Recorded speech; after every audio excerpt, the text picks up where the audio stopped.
na wangani tala ya profiter ateka ba confrère mais ce n'est pas ça être star non so wana ya mondete définition ya star s'autoproclamer méga star so tozongi na makomi on que aza ya mutu star c'est en anglais en français c'est dire étoile tu dois impacter au-delà même de ton domaine est-ce que Kofi impacte sur le plan monde dans Dans 24 heures, ce sera Bercy. Et pour la première fois, une star africaine qui va tenter de remplir les 20 000 sièges. Le tout sans avoir jamais fait la moindre émission de télé en France, ni la moindre couverture de magazine. Arrêtez la musique. Arrêtez. Katazoba. Big up la famille, on vous dit mbote bonjour et bienvenue dans Katazoba, la chronique Antello. Vous êtes bel et bien sur Bollywood TV en compagnie de la gourou de son temple, Eagle Woman, la maman des aiglons. On vous revient à travers ce nouveau numéro. On a à se dire, mesdames, messieurs, pour nous c'est un plaisir d'être là et nous espérons que le plaisir est partagé. Restons ensemble, il n'y a pas de souci.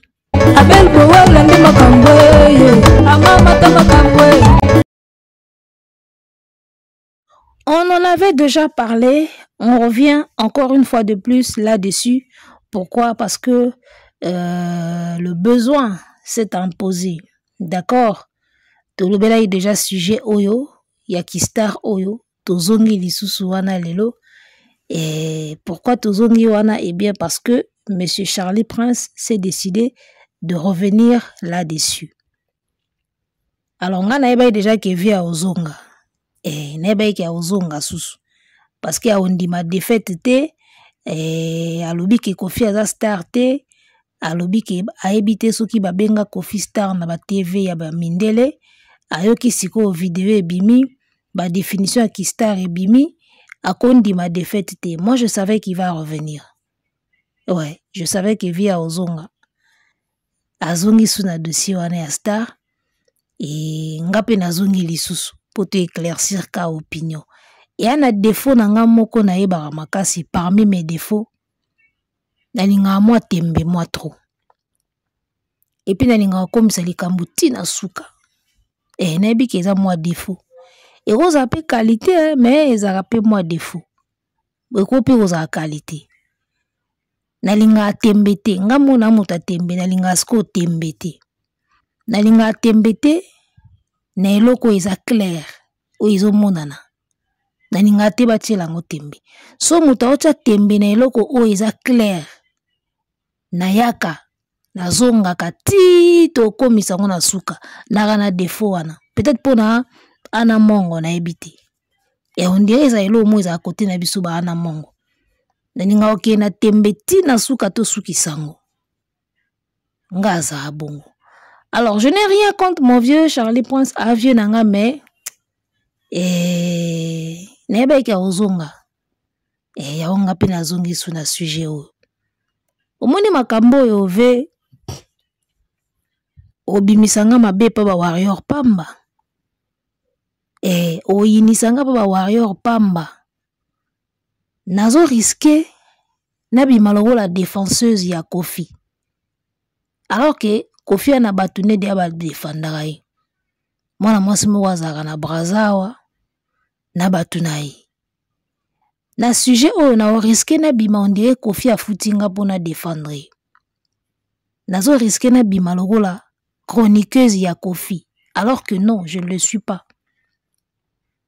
Pourquoi? Parce que nako lingaka to rétablir vérité. Na lingaka to ke tito suki sa tembe. E bimisanga sko lokwa ba futinga. Yango wana nazolo bakaka vie nanga obimisanga mabe pa ba warrior pamba. Nebike ba lingo de amakasi. Ba lelo mabe. Donc asko so nazo ya boye et risquer bimisanga mabe pa ba warrior alors que naza na intention kutute to kitisa mutu ngana lingaka vérité za la rétabli et puis tembe pona eloko moko eza clair na lingaka ko suki sango ozomona na osepela pena débat o ya kistar to tika na biso ango parce que ko mema biso na ba terrain mo boy oyo Et au risque de bimaba na mabe pamba. Je sais pourquoi je dis ça. Alors, toujours pas qu'on la couleur, d'accord? Mesdames, messieurs, attachez vos ceintures.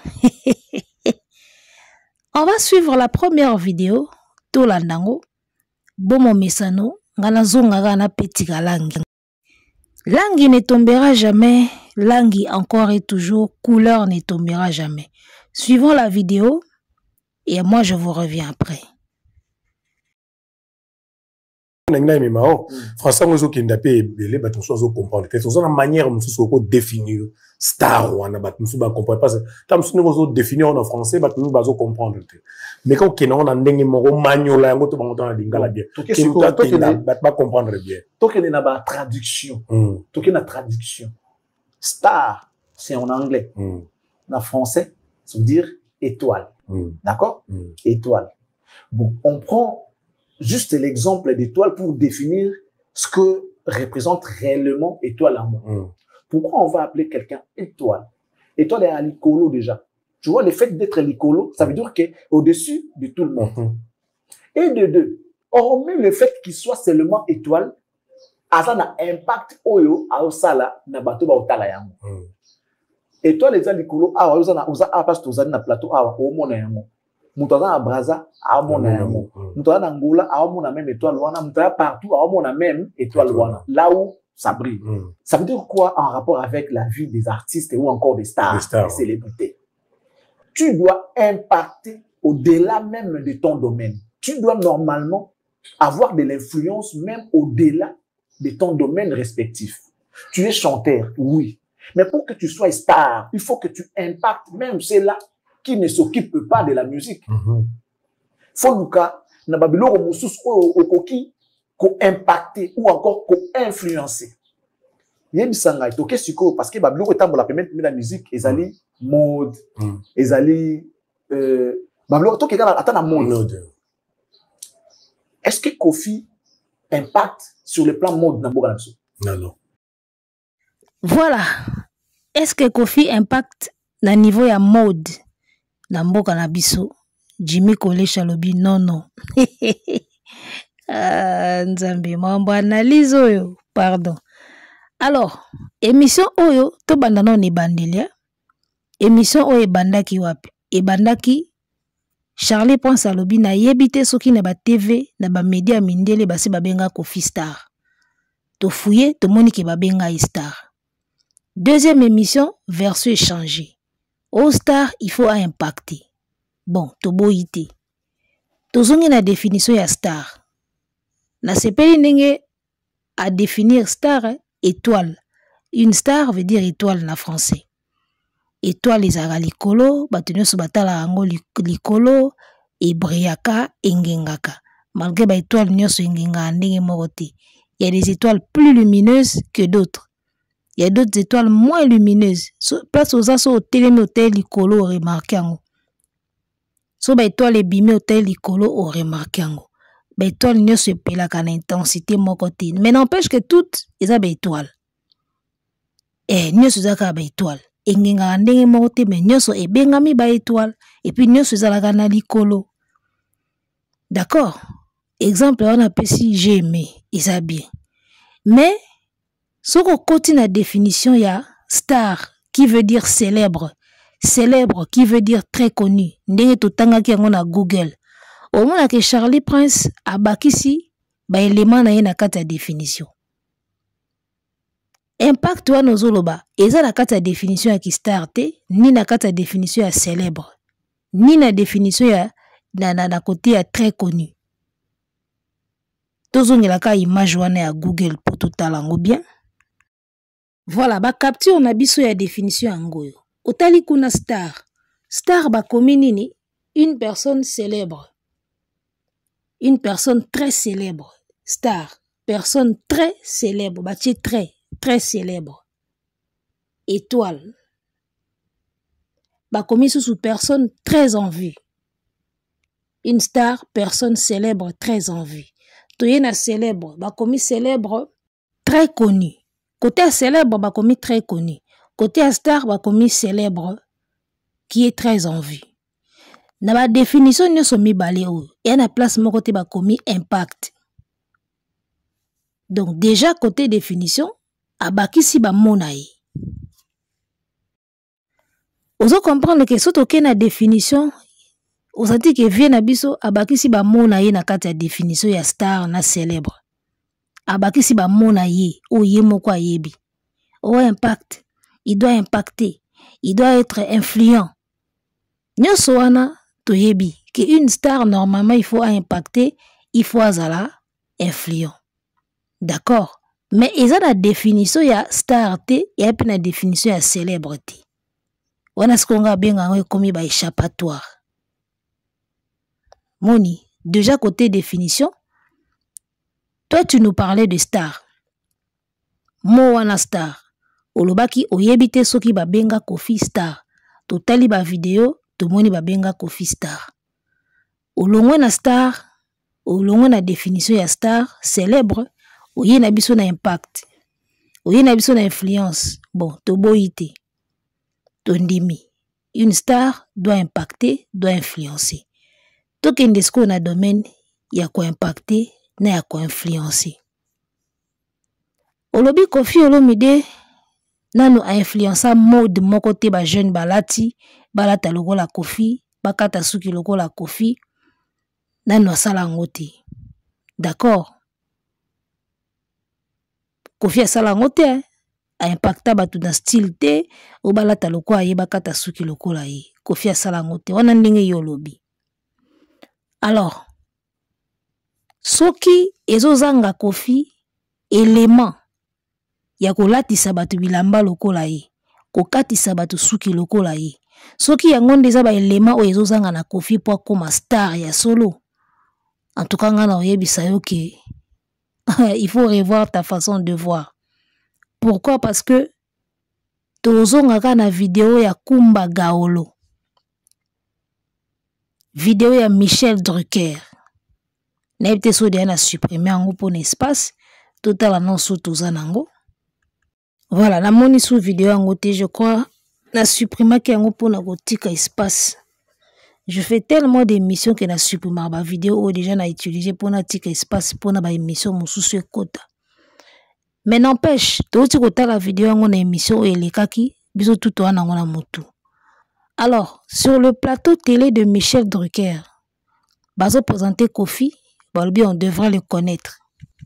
On devrait connaître Kofi comme qui? Comme Alpha Blondy, Youssou N'Dour, Kumba Gaolo. D'accord? Batutu batali émission on a baebi vidéo on a oloba. Soki te bokende na émission précédente on a salaki. Alors, tolongo na définition ya ki star parce que vient na biso apesi définition ya star abakisi na ba impact na ba influence na kati. Alors que na définition déjà ba mo wana ezate. Mais n'empêche qu'une star doit impacter, il doit aussi influencer. Nazongi na vidéo ya Michel Drucker, bazo présenter Kofi. Ayebaki Kofi te, mais ayebaki déjà Kumba Gaolo, ayebaki Alpha Blondy, ayebaki Youssou N'Dour, ayebaki kombo moko atangaki wana na moni yango pe na Google. Alors, toya siko na terme ya impact. Kofi Olomide qui n'est pas star parce qu'il n'a pas impacté sur le plan mode. Il n'a pas impacté sur le plan coiffure. Si quoi Kumba Gaolo, oh Michel Drucker ayeba qui déjà qui a star, a impacté batuna nini. Au moins une place tozonga. Parce que le problème on est sur qui star ya Kofi et outil une émission ya Michel Drucker. Michel Drucker bazo présenter Kofi, ayeba Kofi te mais ayeba qui déjà Kumba Gaolo, abengi Kumba Gaolo star. Ce que tout y a côté impact. Qu'est-ce que Kumba Gaolo a fait comme impact na ba jeune? Oyo lingi Kofi asala. Kumba Gaolo que Michel Drucker avait déjà appelé star. Kumba Gaolo que ba yeba ki déjà avant Kofi a impacté batunani. Charlie Prince, est-ce que yebi que Kumba Gaolo wana soko kiti sele pena micro baladeur. Au moins que bate belé ba yebi était. Mais c'est lui que Drucker a appelé star. Abengi Kofi star te ba présenter Kofi ko présenter. Mundele wana so producteur na yenda zo insister que on devrait connaître Kofi ndenge toyebi ba Kumba Gawlo na ba Alpha Blondy. Si Kofi n'est pas star parce qu'il n'a pas impacté sur le plan vestimentaire, parce qu'il n'a pas influencé la jeunesse, qu'est-ce que Kumba Gawlo alors a fait comme impact na jeunesse? Il faut le kango. Parce que y a un débat élément ya ki star siko. Kumba Gawlo ba bengi star et pas Drucker. Bola que ça veut pas impact ya Kumba Gawlo. Nani si akanga suki le roi Kumba Gawlo. Nani si alatali keta suki liketa le roi Kumba Gawlo. Il faut bola que ça biso ngo. Ya ona zolo ba venanga omoni terrain o ya ki star. Toti kana biso débat o. Parce que le na vandi le pe na vandi na réfléchir. Débat o ya ki star et un débat moko très complexe. Omoni makambo ki star o bobo melanzoto, c'est un débat très complexe. Sujet o ya ki star est un sujet moko complexe. Parce que son abika na zelo ba star o Michel Drucker atangi to bandika na Kumba Gawlo. Venanga, tia micro baladeur na Kinshasa. Kumba Gawlo tuna na nyayebi. Oza surpris o mona bate belé ba yebi ete. Yo moko tu ozo sala analyse. Kofi aza star te tondimi. Kumba Gawlo aza star. Nzembo Kumba Gawlo oyo yebi ezanini. À part o ba yemba na Kofi Destiny. Destiny, yeah. Senyati Antuna. Nzembo Kumba Gawlo o Charlie Prince ayebi ezanini. Parce que ye babenga ki star. Et pas Drucker. Kofi babengi star te. C'est qu'on Nzembo Kumba Gawlo Charlie Prince ayebi ako yembe la biso boy. Ezanini. Tia micro baladeur na Kinshasa tuna Kumba Gawlo. Ozala surpris bate belé ba ebiete. Mais ba bengi star na France. Il faut savoir que y a des artistes oyo ba tindika kako tindika po batu ba yeba na coin moko boy. Et je vais vous surprendre bino batu bota la biso. Je vais vous surprendre. Est-ce que boyebi que il y a des stars autobenga bango ba star mais so okena ba kwa mususu ba pays musu ba yebi bango te mais ba benga ke star peut-être pe na France a star vous comprenez tozuka Johnny Hallyday eza na ba kwa mususu soko komi ba yebi Johnny Hallyday te mais na France ba benga star d'accord tozongi ka na ba Alpha Blondy wana na ba Kumba Gawlo Youssou N'Dour a influencé batu na nini? Alpha Blondy a influencé batu na style vestimentaire nini? D'accord? Ya on a le que sujet o ya ki star est un sujet moko très complexe. Au cause de la star, mais na kwa moko boy ya monde ba ebi opete. Ba ebi ote. Tout ka musika te tozuka exemple ka ya Kumba Gawlo. O ba benga ki star et pas Drucker. Moi je vous dis bosa la micro baladeur. Botu na Kumba Gawlo. Bosa la déçu que ba te belé ba ebiete.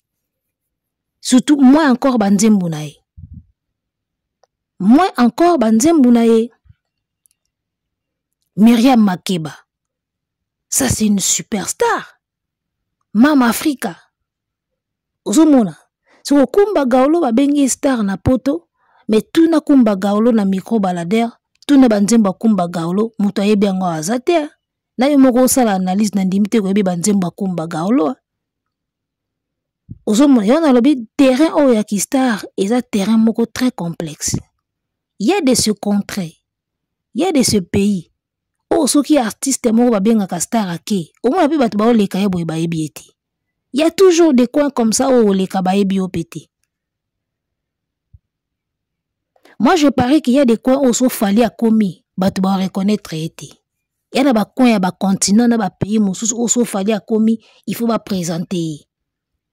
Bah été. C'est pas parce qu'il n'est pas star, c'est parce qu'il est salama bongo.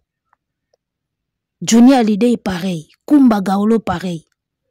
Il y a des artistes où ils ont commis penaneti dans Afghanistan. Bayebi ete. Okompe na bamboka moko ba pays ba arabe kuna obeti kombone bayebi na bango yete. Il y a des stars comme ça, ya on a le terrain où il y a ba star Ils ont terrain moko très glissant. Ozomona. Boucha micro baladère botu na Kumba Gawlo nani ayebi.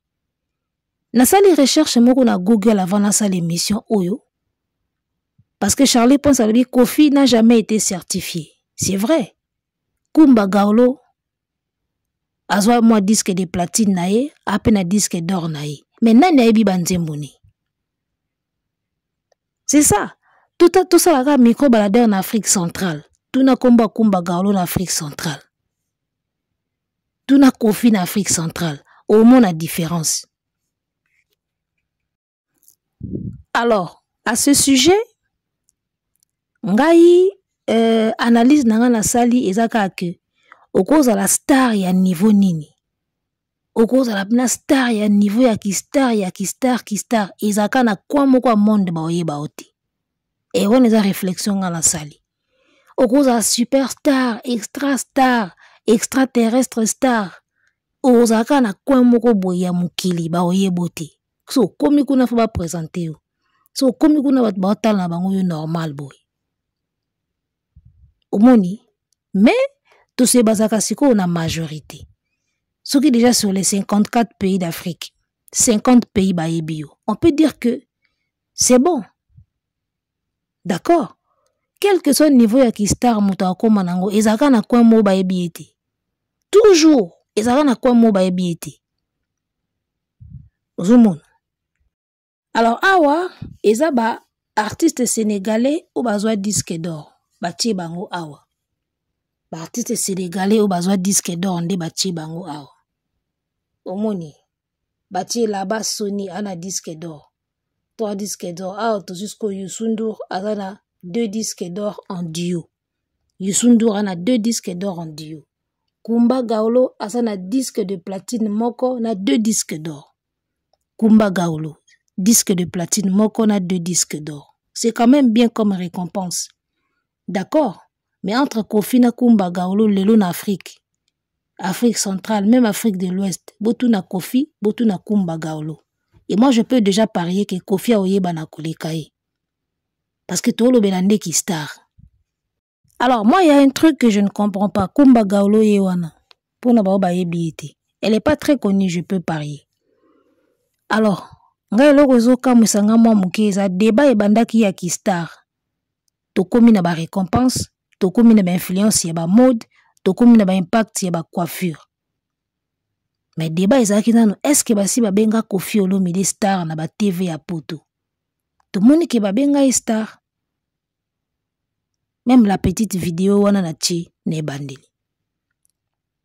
Tozongela na vidéo wana oyo mindeli ba okamwa une superstar africaine qui va remplir 20 000 places à Bercy sans faire des couvertures de magazines ni passer par les médias ya mindeli. Et le welekela mindeli yangoana.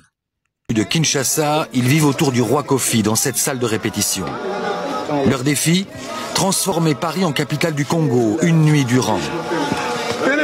Dans 24 heures, ce sera Bercy. Et pour la première fois, une star africaine qui va tenter de remplir les 20 000 sièges. Le tout sans avoir jamais fait la moindre émission de télé en France, ni la moindre couverture de magazine. Lui, c'est Anelka. Voilà. Lui, c'est Anelka, le transfert le plus cher. Kofi Azotondi sa 20 000 places na Bercy sans faire la moindre émission télé ni couverture de magazine. Voilà mon délai mouta précisé. La star africaine. Albert bien une star africaine.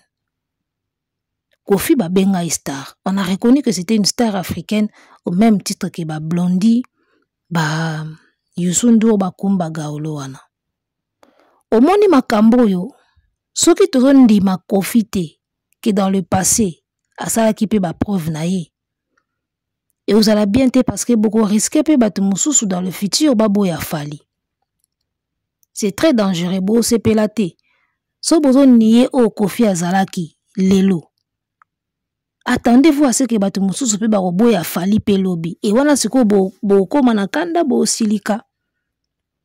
Ya ona ibisa ba golo na bibino bobo ya makambo fali te parce que kozongi la fere.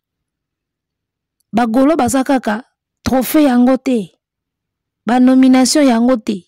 Siko tango ba koma na guerre na wata. bando bimisa ba trophée à Ferry, bando bimisa ba nomination à Ferry, so ba komi na guerre na wata. Umwe buzo bango ndenge ezalaka. Boboyi ba trophée, boboyi ba makambo nyonso. So bo komi siko na guerre na wata, bokomo bimisa ba trophée. Et sopi bino. Alors ne faites pas la même bêtise na makambo ya Kistar. Soki bozo boya c'est que Koffi Olomide a été. Ou c'est que Koffi Olomide parce que Koffi a salaki temps na ye. Akomo kene na suka. Mais cela ne veut pas dire qu'il y a Zaki Star te. So bozo boya ki Star ya Koffi lelo. Lobi tang ba fanatique ya ba inos bina ba gali. Boya boya ki Star ya Fally. Boyo ka bien te. Ça te coûte quoi on dit maka que Koffi a Zaki Star? Peut-être que lelo Fally a sali plus. D'accord. Mais sur le mot star. Parce que Makamuto bandagi na mot star. Koffi c'est une star. Ce qui a impacté batouté na style vestimentaire. Kumba Gawlo na bino. A impacté nani na style vestimentaire.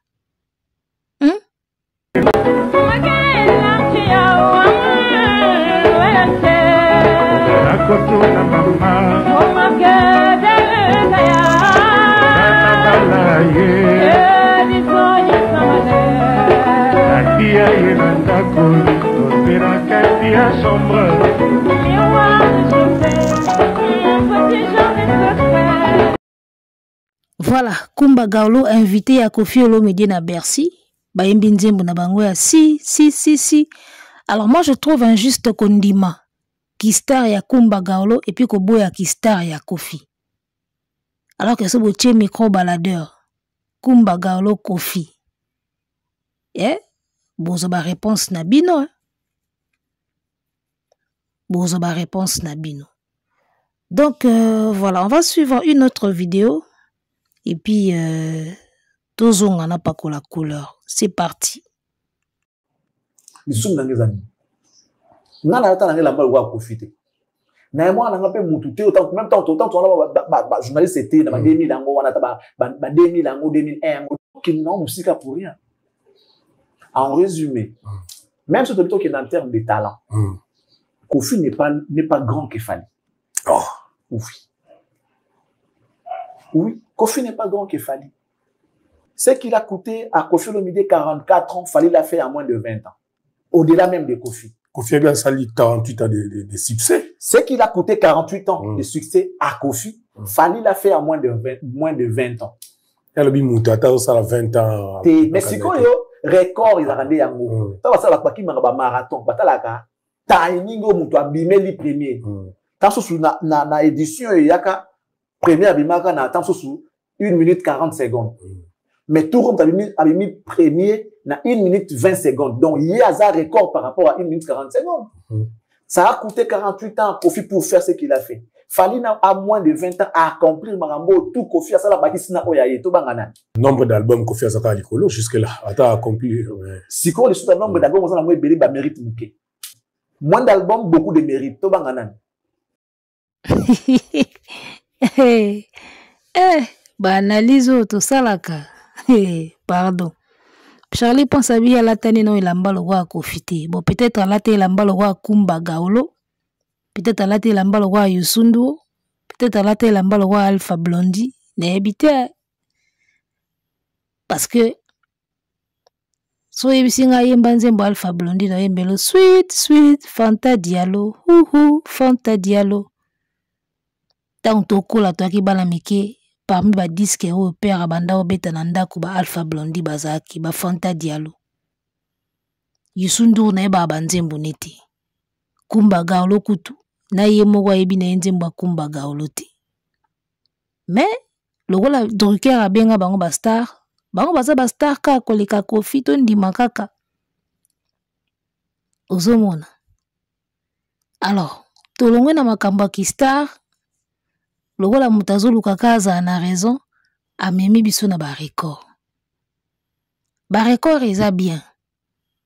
D'accord. Mais so toyebi to mesurer batu par rapport à ba record. Est-ce que record nde zo sala star na star te? Na ebite. En tout cas na ebite. Et record ndezo sala ke moto za star to star te parce que débat auto uti na ki star. Nazo ebate to komi na ba record, to komi na ba impact ya mode, to komi na ko impacter, to komi na ba influence, bon likamute to ke kaka. Ah Nzambe. Fally Ipupa pose un disque d'or à Tokos, il a fallu 7 ans. Jour pour jour, 7 ans ou 6 ans comme ça. Est-ce que Bobby qui est artiste et Moussous Bazoka ba disque d'or na ba 1 mois, 3 mois? Moussou même ba semaine. D'accord.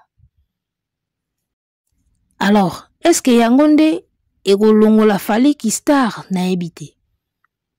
En tout cas, terrain wana tozo kota wana yona lobaki Bobby misanga mabe pa ba warrior pamba.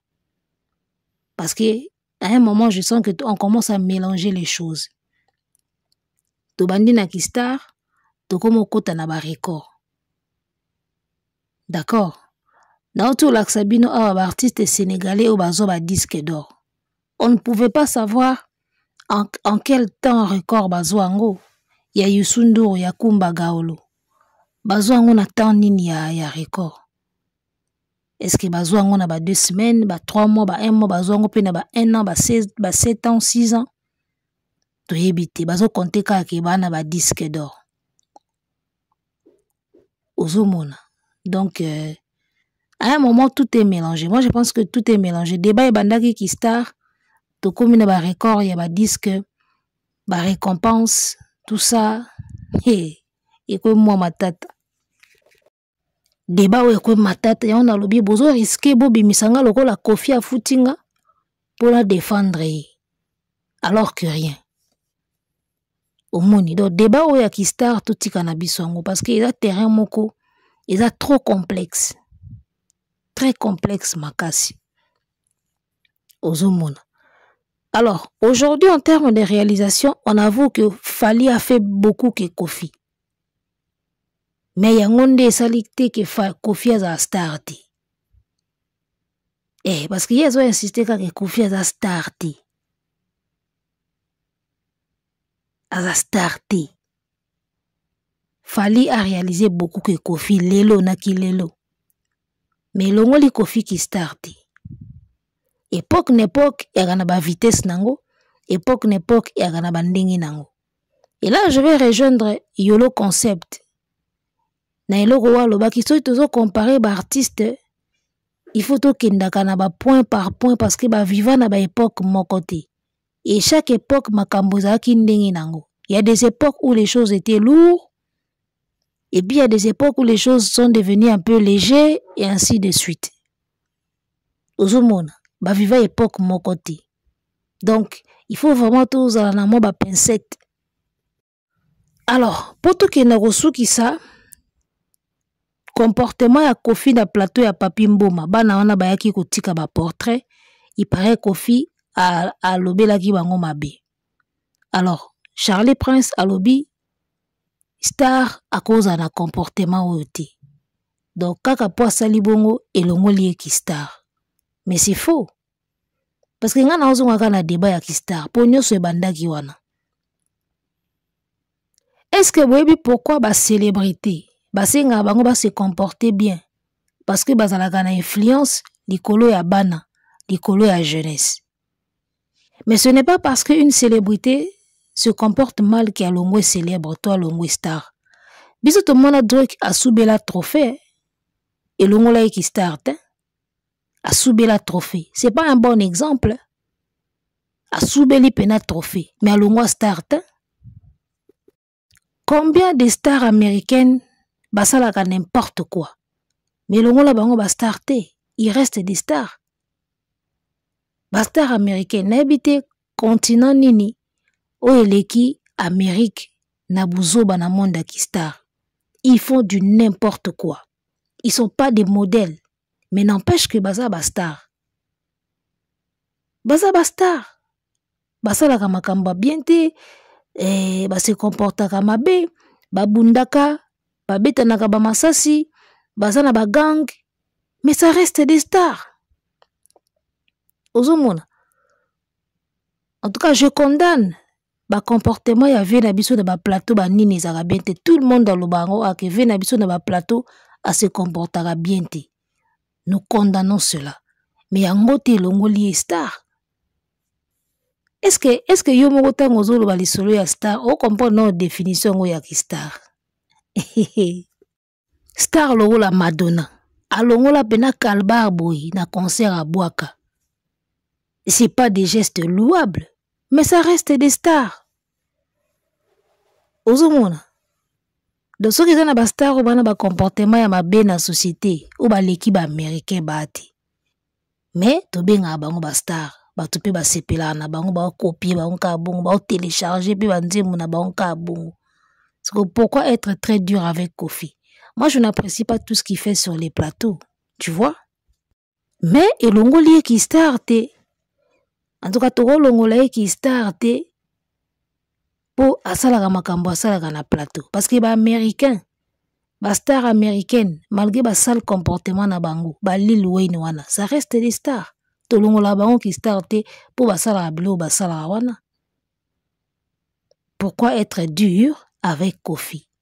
Donc voilà, nasuki nanga awa na boyi na bimalogo la Kofi a pienga mbongo, on dirait na komi chroniqueuse ya Kofi na bando défendre kaye, nga na olingaka na défendre ka vérité. Et le weza clair, eza simple, totali définition na on a dictionnaire. Mais bozo boya ka ko attribuer yango po bolu kaka ba faille moko boye pembeni. Non. On parle des stars, surtout tikeli na contexte ya ki star, to vandi wana. D'accord? Nasuki nanga ona yo bimondire oyo yinisanga pamba bayo kanza ndewe na limbongo pona défendre Coco. Arrêtez la musique. Arrêtez quoi?